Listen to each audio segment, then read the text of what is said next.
So welcome to the latest video 162 Maths, and in this video we'll be going over some GCSE Maths past exam questions related to iteration. Now before going through some exam questions, we'll tell you exactly what you need to revise for this particular topic, and a copy of the questions will be available in the description below for you to download and have an attempt at either before or during while watching this video. And I'll also include a lesson that goes over the topic of iteration in more detail as a link in the description. Now, before we get started working through some exam questions based around iteration, let's just have a quick overview over what it is you need to revise for this particular topic. Now, this is a little reminder, if you're wanting more detail about how to access and how to do the following things I'm about to go through, then I'll include some lesson links which go over these things in more detail. So the first thing you need to be able to do is know how to substitute values into an iterative formula. So this will be the case of where you're given x1 or u1 and you need to find x2, x3 or u2, u3, u4, etc. You also need to know how to use your calculator. Now, although this is not essential, it will make your life a whole lot easier if you know how to use your calculator for this particular topic.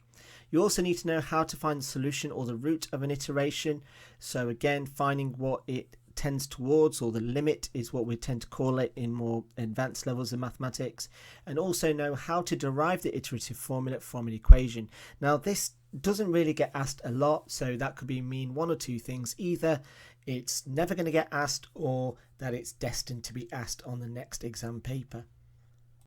So without further ado, let's get started on some exam questions. Now, just to note, all of these questions are calculator questions, although iteration can appear on a non-calculator paper. Most likely, I would say 95% chance it is going to end up on a calculator paper. So if you're working towards a calculator paper, then this is a good topic to revise. So looking at question 1, it says using xn plus 1 equals 7 minus 13 over xn all squared with x1 equals 5, work out the values of x2 and x3. So for this, what we need to do is basically substitute the previous value into a replace as xn to work out what the term is going to be. So for x2, what we need to do is do 7 minus 13 over, and then because the previous answer was 5, we do 5 squared. And I type that into our calculator, and that will tell us what the value of x2 is, which, if I do that on my calculator now, gives us an answer of 6.48 or 162 over 25. Then moving on to x3. So this is where I'm doing 7 minus 13 over the previous answer, which was 6.48 squared, and then press equals, and that gives me an answer of 6.6904, and it carries on. Now in this particular question, there is no indication about what they want your answers rounded up to, so you can basically round it up to however you want it to. So for the first one, it is a terminating decimal, so it's going to be 6.48, and x3 I get as 6.64904. Then again, if I wanted to show that the decimal number does continue, I can just add a few dots after. Now, how to do this on the calculator, which I'll do for future questions, is we enter the first value, which is 5, press equals, and then enter the iteration formula. So I've got 7 minus, and I open the fraction, and I've got 13 in the numerator, and then rather than writing xn, I'm going to write ands, and it's and squared. So press equals, and it gives me my first value of 6.48, then press equals again, gives me my next value, which is 6.6904. Moving on to question 2, it says an approximate solution to the equation is found using the iterative formula of, and then whatever it is. It says work out the values of x2 and x3. Now for this one, I'm going to go straight on to using the calculator, because it is very encouraged and makes your life a whole lot easier. So again, entering 1 as my first number, press equals, and then enter the formula. So start on my fraction, replace any xn with ands, and I've got ands cubed, and then minus 5 over 7. So my first answer is minus 4 over 7. And it doesn't say how they want the answers written, so I can leave it with whatever's shown on my calculator. And if I press the SD button, I get minus 0.5714. Then if I press equals again, I get minus 1779 over 2401. So minus 1779 over 2401. Or I can write it as a decimal equivalent, which is minus 0.7409. So I can write minus 0.7409 ... And again, because there's no indication about in the question, it says to what you want your x2 or your x3 numbers to be written as, you can literally write it as whatever you want from your calculator. So either if your calculator gives us in fraction, give us a fraction or a third. If you want to convert it to a decimal, then that's absolutely fine. But just be mindful of your rounding if you do choose to round your answers up. Moving on to 2b, it then says work out the solution to 4 decimal places. So I've still got the answer on my calculator. So all I need to then do is keep pressing equals until the number stops changing. Now on my calculator on the screen, it gives answers to 10 decimal places. So as you can see, if I press equals, the number stops changing. So what I want to do is round this number up to 4 decimal places. And if I round that number up to 4 decimal places, I get an answer of minus, let's preferably not write with a highlighter, so minus 0.7828, and that's to 4 decimal places. Moving on to question 3a, it says use the iteration formula to solve x4 minus x3 minus 6 equals 0. Take xn to equal 3. Give your answer 2 decimal places. Now, I'm going to assume that this means x1, and I can then work out the value. So again, what I want to do is get the calculator, enter x1 as 3, and then I want to enter this formula. So it's the cube root actually, I don't think I mentioned that. So it's the cube root, then set up the fraction, and then it's 6 in the numerator, and then and minus 1.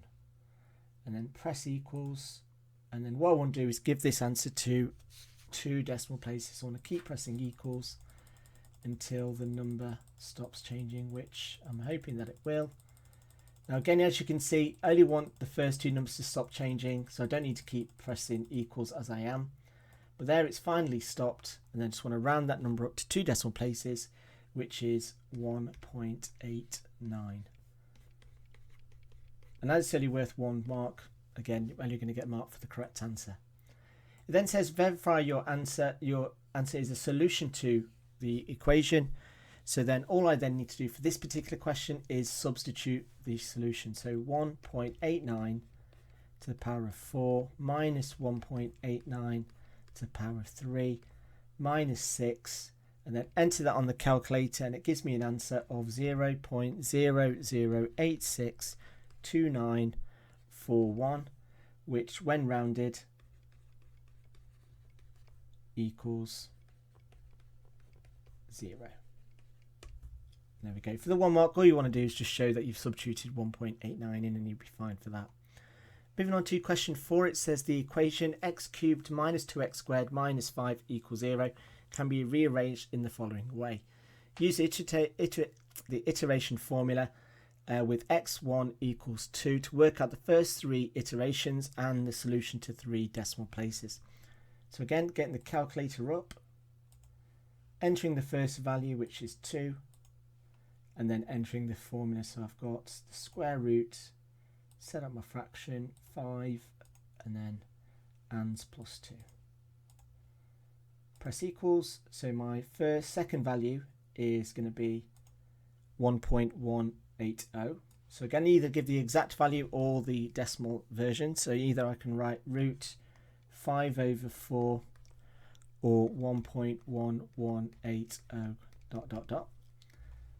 And if I get the calculator back, just make sure that that was correct. No, it isn't. So let me just correct that to a 2. Or square root of 2.5. And then press equals, and I get the next value, which is 2.663. So 1.2663 ... Then x4, if I press equals on the calculator, which is 1 0.2372 ... And then for the next one, what I then want to do is, it's only asked, now you may be asking why have I not rounded these numbers up to 3 decimal places, because in the question it only says give the solution to 3 decimal places. So I can give the all x2, x3, x4 in any way that I want, but then to work out a solution, just want to keep pressing equals until the number stabilizes, then round that number up to 3 decimal places, which I make out to be 1.242. And there we go. Moving on to question 5, it says the table shows values for y equals 2x cubed minus 5x squared plus 7x plus 1. The solution for y equals 2x cubed minus 5x squared plus 7x plus 1 lies between 2 consecutive integers. You must give a reason for your answer.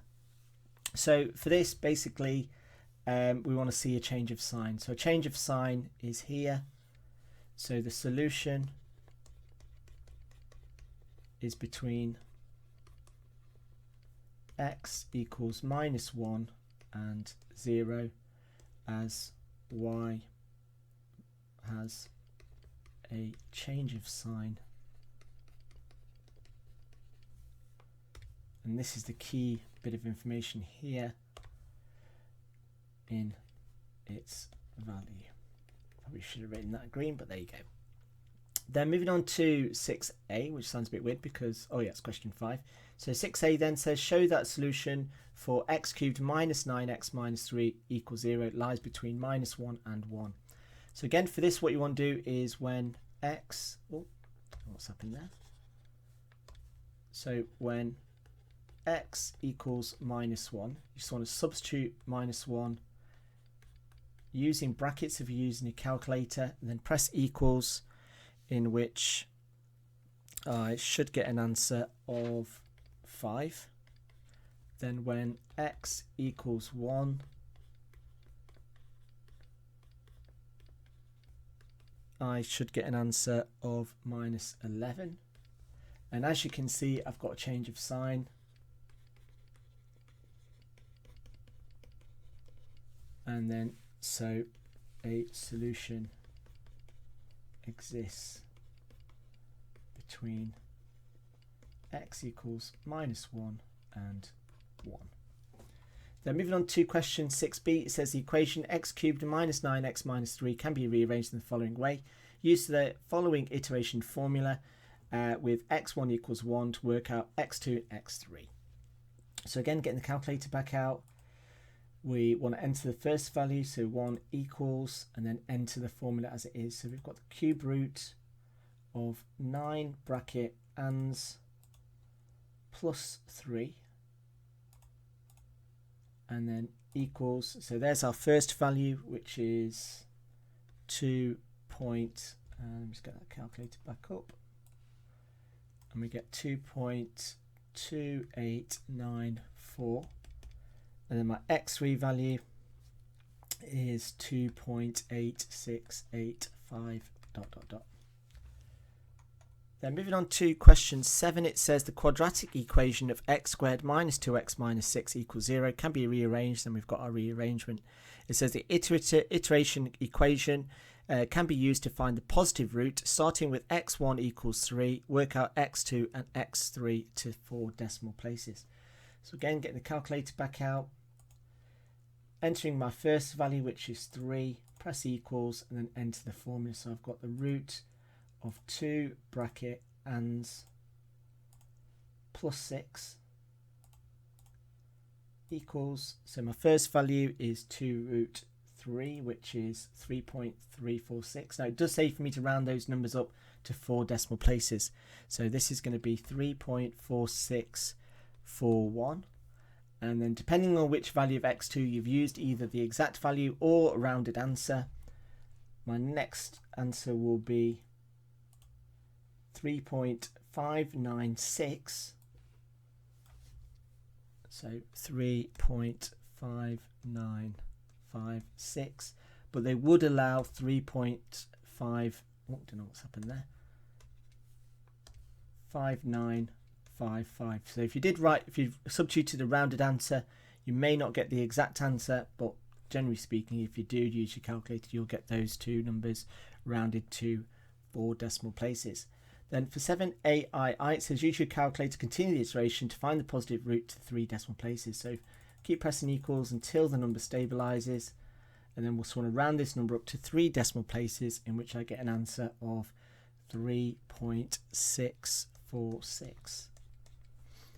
For 7b, it says the iteration equation can be used to find the negative root. Starting with x1 equals -2, write down x2, x3 to 4 decimal places. So again, resetting the calculator, entering our first value, which is -2. Press equals, and then we're entering the new formula. Now it starts off with a minus, so we can put a minus there, and then we start the square root. So it's 2 bracket and plus 6 equals, and our first answer is -√2, but we want to round that decimal number up to 4 decimal places, in which I get an answer of -1.4142, and then the next answer is -1.7809, but they would accept -1.7808. Then says use your answer to find the negative root to 3 decimal places. So again, do exactly the same. Keep pressing equals until the number stops changing, which eventually it will. And then we just want to round that number up to 3 decimal places. So it's going to be -1.646. Then for 7c, it says the quadratic equation has exact roots of 1 plus root 7 and 1 minus root 7. Evaluate 1 plus root 7 and 1 minus root 7 to 3 decimal places. Now this question is only just asking me to work out what the answer is and round the number up. So if I do the -1 first, I get -1.646. And then for C, for the first one, the next one, 1 plus root 7, I get 3.646. And there we go. Ultimately, they are basically the answers I got for part AII and BII. Then moving on to our last question, it says show that the solution for x cubed minus 7x plus 4 equals 0 lies between 2 and 3. So again, what you want to do here is substitute the two numbers in. So when x equals 2, I get 2 cubed minus 7 times 2 plus 4 equals, and that's going to give me -2. And when x equals 3, 3 cubed minus 7 times 3 plus 4 equals 10. Now this will be an example of a non-calculator iteration question. So again, it's easily done without using a calculator. But again, if you're not sure how this would appear on a non-calculator, then this would be the type that you'd get. So as you see, you've got change of sign. So solution exists between x equals 2 and 3. Then for 8b, it says show that x cubed minus 7x plus 4 equals 0 can be rearranged. So what you want to do is pick the x that is the subject. Now this is the x that we want to make the subject. So if I take this over to the side to make it positive, I end up with x cubed plus 4 equals 7x. And then take the 7 over, so I end up with x cubed plus 4 divided by 7 equals x, which is exactly what they wanted me to show. Then for the final one, it then says use the iterative formula with a starting value of x1 equals 1 to work out the solution to x cubed minus 7x plus 4 equals 0. Give your answer to 3 decimal places. So again, now for this, as it's worth 3 marks, I need to make sure that I'm writing my x2, x3, x4, maybe x5, but definitely write down a few values, because you're not going to get a mark just by 3 marks, sorry, for just typing everything into your calculator. You need to show some working out. So if I substitute x equals 1 into my calculator first, then enter it on the calculator. So I've got ans squared, which you could put in brackets, but I'm just going to leave it for now, plus 4, and then over 7, press equal. So my first value is 5 over 7, which as a decimal is 714285.